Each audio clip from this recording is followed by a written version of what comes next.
Salut salut, bienvenue pour une nouvelle vidéo et pour le deuxième update lecture de 2025 que moi je tourne le même jour que le premier, peut-être vous vous en êtes rendu compte, et update lecture dans lequel on va parler des lectures de Noël. Oui, je sais, si vous êtes comme moi et que Noël ça vous file des boutons, que vous depuis début janvier vous êtes en mode c'est bon, Noël c'est passé, on ne me saoulera plus avec Noël jusqu'à la fin de cette année. Je suis désolée pour vous, mais je vais encore vous parler de Noël et de plutôt bonnes lectures de Noël. On est sur un update moitié-moitié, c'est-à-dire que les deux premiers, pas dingue en termes de lecture, les deux premiers livres, mais les deux derniers, vraiment cool et vraiment chouette. C'est mieux dans ce sens-là que dans l'autre, donc on y va. Pour le premier, je vais demander à l'une d'entre vous de rester particulièrement calme. Ce n'est pas grave, ce n'est pas dramatique. J'ai tenté ce tome 1 de Bitlit et j'y arrive pas. Ça ne passe pas, ça ne le fait pas. L'une d'entre vous est particulièrement à fond sur cette saga, je le sais, elle m'en a déjà parlé en commentaire. Avec moi, ça n'a pas marché. Mais c'est pas grave, vraiment, c'est pas grave. J'ai donc tenté Démonica, le tome 1, Plaisir déchaîné de Larissa Yon. Je rappelle, on reste calme, ça va bien se passer, d'accord? Dans cette saga, enfin dans ce tome 1 en tout cas, on va suivre un hôpital de démons. Voilà, on va suivre des démons qui travaillent dans un hôpital et qui soignent des démons. Sauf qu'au début du livre, il y a une jeune femme qui n'est pas un démon, qui est admise à cet hôpital-là parce qu'on l'a trouvée, enfin les démons qui récupèrent les autres démons blessés, l'ont trouvée dans la rue, affalée par terre, gravement blessée, etc. et l'ont ramenée à l'hôpital. Le problème qui va se poser, c'est que cette jeune femme est une chasseuse de démons. Donc c'est pas la meilleure idée de l'amener là. Mais on va suivre ça. Alors, ce résumé-là, franchement, ça me tente. Ça a l'air cool, ça a l'air chouette, ça a l'air sympa. Mais, on ne t'explique rien. Vraiment, j'arrive pas à comprendre qui est qui. Il y a beaucoup de personnages, beaucoup de démons différents. D'après ce que j'ai compris, il y a le chef de la clinique qui est un démon et qui a deux frères. Mais d'après ce que j'ai déduit, ils ont pas... je sais pas, soit ils ont la même mère et pas le même père, soit ils ont le même père mais pas la même mère, mais je sais pas, j'arrive pas à savoir. J'ai compris qu'ils n'avaient pas tout à fait les mêmes parents exactement tous les trois, mais j'arrive pas à comprendre. Vraiment, c'est raconté, l'histoire t'est racontée sans qu'on t'explique le contexte, sans qu'on te dise le démon, à quoi il ressemble précisément, quels sont ses pouvoirs. La jeune fille, elle débarque là-dedans et en gros, on fait tout pour que tu la détestes, alors que moi je suis en mode mais c'est normal, enfin je veux dire, elle a probablement un passé, un passif dans lequel on lui a appris à détester les démons et donc elle les chasse, c'est logique, tu vois, mais toi tu veux à tout prix que je la déteste sans même essayer de la comprendre. Vraiment, ce début de livre est extrêmement flou et alors ça vraiment je déteste, je ne supporte pas, c'est un truc, je peux pas, vraiment c'est... Non, en fait. Au début du livre, on a, je vous montre, un glossaire dans lequel tout pour le coup, tout nous est expliqué. Probablement, je l'ai pas lu. Mais si tu me demandes... En fait, le problème qui se pose avec le glossaire, selon moi, c'est que soit je le lis avant de commencer le bouquin, alors même que je connais rien de l'histoire et du contexte et des personnages, soit j'ai déjà commencé le bouquin, j'ai rien compris, et je le lis après. Mais à quel moment tu lis un glossaire? Enfin vraiment, je comprends pas pourquoi tout ce qui est dit dans le glossaire ne m'est pas donné dans le bouquin en lui-même. Trouve une solution pour me donner les trucs, j'en sais rien, n'importe quoi, mais ne m'oblige pas à lire un glossaire à part de l'histoire et de lire une histoire que je ne comprends pas si j'ai pas lu le glossaire. Vraiment, j'arrive pas. Avec ce concept-là, je ne peux pas. C'est un truc qui me dépasse. Et voir le glossaire au début du livre, ça me fait pas peur en soi, parce que j'ai commencé La Roue du Temps, d'ailleurs ça fait un moment que j'ai pas avancé dedans, et dans La Roue du Temps, il y a un glossaire, il y a un truc qui détaille pareil que là, sauf que je lis La Roue du Temps, je n'ai jamais lu le glossaire, et je n'ai pas besoin de lire le glossaire pour comprendre l'histoire, le contexte, les personnages, les pouvoirs, les créatures, j'ai pas besoin du glossaire, vraiment, j'ai pas besoin du glossaire pour ça. Mais là tu comprends que dalle au début. Mais vraiment, tu comprends que dalle. Et plus j'avance, moins je comprends. En fait, plus j'avance, plus j'ai des questions. Et je sais que probablement toutes les réponses à mes questions se trouvent dans le glossaire. Mais je refuse de lire le glossaire. Je suis désolée, si tu n'es pas capable, en tant qu'autrice, de me donner toutes les informations dont j'ai besoin dans l'histoire elle-même, dans le roman lui-même, pourquoi moi, en tant que lectrice, je ferais l'effort de lire le glossaire? Non! Ça marche pas comme ça, je suis désolée, ça ne marche pas comme ça, vraiment. Et là, en fait, tout est flou, tu passes d'une scène à une autre. Il y a des scènes que j'ai dû lire plusieurs fois parce que j'ai pas compris. Et puis même au bout de la troisième fois, j'ai toujours pas compris. Il y a des trucs qui ne collent pas. Il y a des trucs qui sont obvious selon moi que tu devrais me dire et que l'autrice ne me dit pas. En fait, l'autrice t'oblige à constamment déduire les choses. Et moi, je déteste déduire les choses. Soit tu me les dis, soit tu me les dis pas. Mais c'est pas à moi de déduire. C'est pas à moi de faire des suppositions. En fait, je suis pas là pour supposer que, et pour déduire que, et pour deviner que. Je suis là pour lire le roman tel que tu l'as écrit. Et c'est tout, en fait. Vraiment, je suis feignante en tant que lectrice. Vraiment, j'ai pas que ça à faire de deviner, en fait, et j'ai pas que ça à faire de lire le glossaire. Vraiment, le glossaire, ça me... C'est comme les notes en bas de page, ça me supporte. Vraiment, ça m'en supporte. À choisir, je préfère les notes en bas de page que le glossaire, mais quand même, vraiment, c'est un truc qui me... Donc, j'ai lu 69 pages, et je me suis arrêtée parce que j'aime pas la manière dont c'est raconté. C'est pas une mauvaise histoire en soi, et le résumé que je vous ai fait, franchement, ça me tente, ça a l'air trop cool à lire, je dis pas. Mais j'aime pas le style, j'aime pas la construction narrative. Je sais pas si c'est dû à la traduction ou pas, peut-être que c'est une combinaison des deux. Mais en tout cas, c'est pas pour moi. Voilà. Et ensuite, on en arrive à mes lectures de Noël. Si vous avez suivi mes vlogs, vous savez quel livre de Noël j'ai abandonné. Et donc, c'est mon calendrier de l'amour de Emma Berthet. J'avais espoir que cette romance de Noël soit moins nunuche et moins cruche que les autres. Et c'est un peu le cas, mais c'est quand même pas fait pour moi, vraiment. Ici, on va suivre une jeune femme qui s'appelle Alison, qui tient une boutique de décoration de Noël, et elle vend un petit peu des jouets aussi, et puis d'autres trucs, parce que pour le reste de l'année, c'est un peu mieux pour tenir en termes de petite boutique, tu vois. Et elle a aussi un petit coin salon de thé, pâtisserie, etc. Franchement, la boutique est assez chouette. Et donc, on va suivre Alison dans son quotidien. C'est vraiment écrit jour par jour du mois de décembre. Tu peux le lire comme un calendrier de l'avant, c'est ce que j'avais commencé à faire d'ailleurs. Et en fait, le livre démarre fin novembre. Donc, on te présente le contexte d'Alison, de sa petite boutique. Elle veut faire des travaux dans sa petite boutique pour la noëliser un peu plus, etc., etc. Et puis, le 1er décembre arrive et elle va trouver une lettre dans sa boîte aux lettres.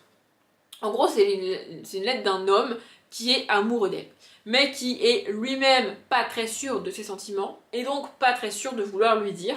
Et du coup, il lui fait un mode calendrier de l'avant, en mode lettre, pour lui parler au quotidien, sans lui dire qui il est.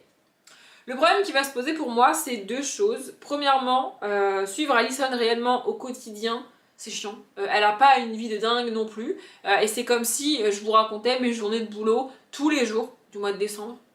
Genre que le soir, je me posais et je vous faisais un débrief de ma journée et que je vous publiais ça tous les jours. Au bout d'un moment, au bout de 3 jours, vous seriez en mode bon meuf, on en a rien à branler de ta life, il se passe rien, c'est chiant. Et bah là, c'est le cas. Vraiment. Ça, c'est la première chose. Et deuxième chose, plus on avance dans le bouquin et plus on tend vers un triangle amoureux entre l'admirateur secret d'Alison, Alison et un homme qu'elle voit au quotidien dans sa vie. Tout le suspense repose sur qui est cet admirateur secret, évidemment. Donc elle a son meilleur ami puis un autre homme dans sa vie, donc ça fait déjà un premier triangle amoureux. Et en fait, c'est ça, en fait, elle a son meilleur ami, un autre homme qu'elle a rencontré fin novembre au début du bouquin, ça fait un triangle amoureux, et en fait, l'un des deux est celui qui écrit les lettres. Et on sait pas lequel, évidemment. Et en fait, pourquoi mettre un triangle amoureux là-dedans? J'ai pas compris, en fait. Vraiment, j'ai pas compris. Je suis... Non, c'est... Pourquoi? C'est tellement dommage de gâcher ça avec un triangle amoureux. Et puis, le style aussi. Il y a des paragraphes entiers, des pages entières qui servent à rien. Genre, il y a un moment donné où c'est le soir, il est genre 22h, elle rentre chez elle, elle se fait un chocolat chaud et elle prend un bain. Voilà. Je viens de vous donner la scène en très peu de mots. Alors tu peux rajouter quelques phrases si tu veux, expliquer qu'elle fait chauffer l'eau, qu'elle fait chauffer le lait, que machin, que bidule, qu'elle se déshabille, ok. Mais cette scène-là, dans le livre, ça prend 2 paragraphes entiers, ça prend plus d'une demi-page pour t'expliquer qu'elle rentre chez elle, qu'elle se fait un chocolat chaud et qu'elle se fait couler un bain. On n'a pas besoin de plus d'une demi-page pour ça, si? Enfin, et puis tout est comme ça, vraiment, il y a des trucs qui sont tirés en longueur, qui sont détaillés, mais avec des trucs très précis. Et je suis en mode, mais on a vraiment besoin de connaître ces détails-là? Je crois pas en fait. Genre vraiment, on a le détail de, elle prépare le lait, elle prépare le chocolat, elle se déshabille, elle fait couler l'eau, elle rentre dans le bain, elle fait de la mousse et... elle prend un bain quoi, j'ai pas besoin du détail. Enfin vraiment, c'est ce que je reproche principalement aux contemporains, tous ces détails qui pour moi ne servent à rien. Vraiment, ça ne fait que alourdir le récit. Et si tu les enlèves, bah, le roman fait moitié moins de pages. Vous voyez? Donc là, j'ai été jusqu'à la page 81. C'est quand même pas mal. Hein. Et puis j'ai lâché l'affaire parce que vraiment, il n'y a rien qui va. En fait, vraiment, il y a rien qui va. Alors, j'ai abandonné officiellement la page 81. J'ai quand même fait un petit peu défiler les pages pour avancer dans le bouquin et essayer de savoir, avant d'abandonner, si je continuais ou pas. Et ce que j'ai entreaperçu de ce que j'ai lu dans la suite, ce triangle amoureux qui se développe dans le bouquin et ce quotidien insignifiant d'Alison, j'ai pas du tout eu envie de continuer, donc j'ai arrêté. Ensuite, j'ai lu L'étrange Noël de Monsieur Jack. Ce qui est bien, c'est que pour ceux qui ont vu mes vlogs du mois de décembre, il n'y a aucune surprise dans les livres que je vais présenter maintenant. Donc, L'étrange Noël de Monsieur Jack, du film de Tim Burton, adapté par Megan Shepherd. Et je le précise quand même parce qu'on a tous tendance à dire que L'étrange Noël de Monsieur Jack, c'est Tim Burton. Il se trouve que non. Alors oui, on reconnaît bien sa patte et oui, c'est lui derrière le film, mais au moment de la réalisation de L'étrange Noël de Monsieur Jack, Tim Burton était en train de faire autre chose. Et donc il n'a pas réellement signé la réalisation de L'étrange Noël de Monsieur Jack. Le réalisateur officiel de L'étrange Noël de Monsieur Jack, ce n'est pas Tim Burton. Bref. Ici c'est mis en texte donc par Megan Shepherd. Moi, avant de lire ce livre, je n'avais pas vu le film. J'ai pour projet au moment où je tourne cette vidéo de le regarder, je vous en aurais probablement déjà parlé en vlog, mais à l'heure où je tourne cette vidéo, je n'ai pas vu le film. Donc je ne sais pas à quel point c'est fidèle au film, à quel point c'est réécrit, j'en sais rien. Moi je vais vous résumer le livre sans connaître le film. Voilà. Donc en gros ici on va suivre Jack Skellington, qui est le roi de la ville de Halloween. On est fin octobre quand on démarre le livre, c'est Halloween, ils viennent de fêter Halloween, de faire peur à tout le monde, c'est leur raison même d'hésiter, tous les habitants sont très contents, mais pas Jack. Jack déprime, il sait pas pourquoi, mais il déprime. Voilà. Et il va dans cette... En fait, il va errer dans la forêt et découvrir la ville de Noé. Il va découvrir cette fête très joyeuse, très fun, très cool, et il va se dire, on va fêter Noël. On arrête avec Halloween, à Halloween, on va fêter Noël. Halloween, la ville, on va fêter Noël.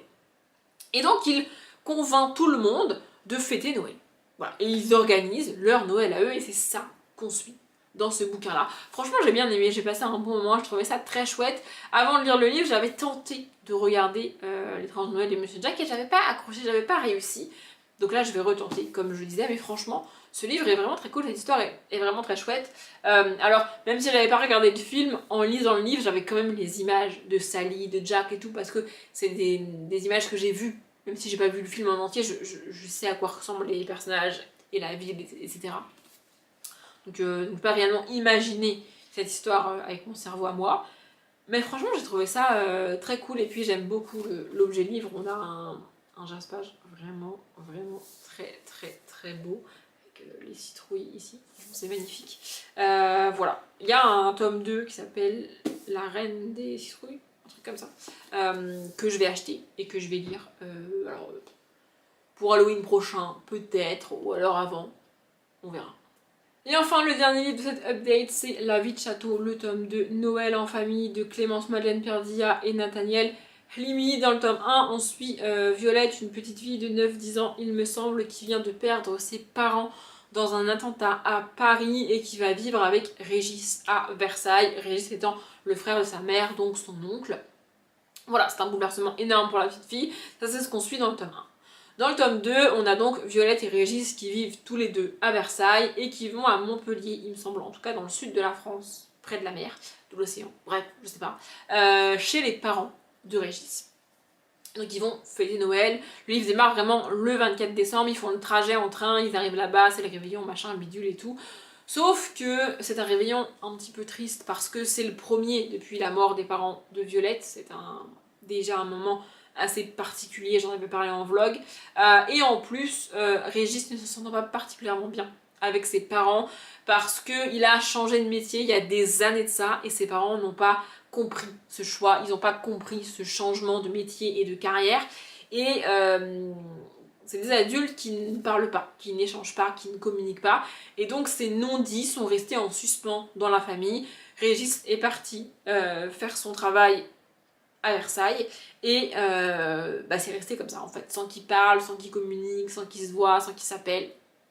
Et Violette va, pour ce Noël-là, essayer de rabibocher ses grands-parents et son oncle avec ses moyens à elle de petite fille. Voilà, c'est une histoire vraiment touchante, vraiment très mignonne, très belle, très douce. C'est illustré de manière aussi très douce et très mignonne. Vraiment, j'ai adoré le tome 1 et j'ai adoré ce tome 2. Il y a des très grandes illustrations comme ça. Faut que je me procure la suite. Je sais pas combien il y a de tomes dans cette saga-là. C'est pour ça que je l'ai pas mis dans mes sagas à finir en 2025 d'ailleurs. Mais voilà, je vais acheter le tome 3. C'est sûr, et je vais continuer la saga et je vous la conseille vraiment parce que elle aborde des thématiques d'adultes vraiment assez compliquées, mais ça reste des livres pour enfants et c'est vraiment très chouette. Je vous ai dit tout ce que je voulais vous dire sur ces 4 livres. La vidéo est un petit peu courte, mais je vais pas la rallonger juste pour qu'elle soit un peu moins courte, ça n'aurait pas de sens, donc je m'arrête là. J'espère qu'elle vous a plu. Comme d'habitude, je vous souhaite une bonne journée, un bon après-midi, un bon appétit ou une bonne nuit, et je vous dis à bientôt.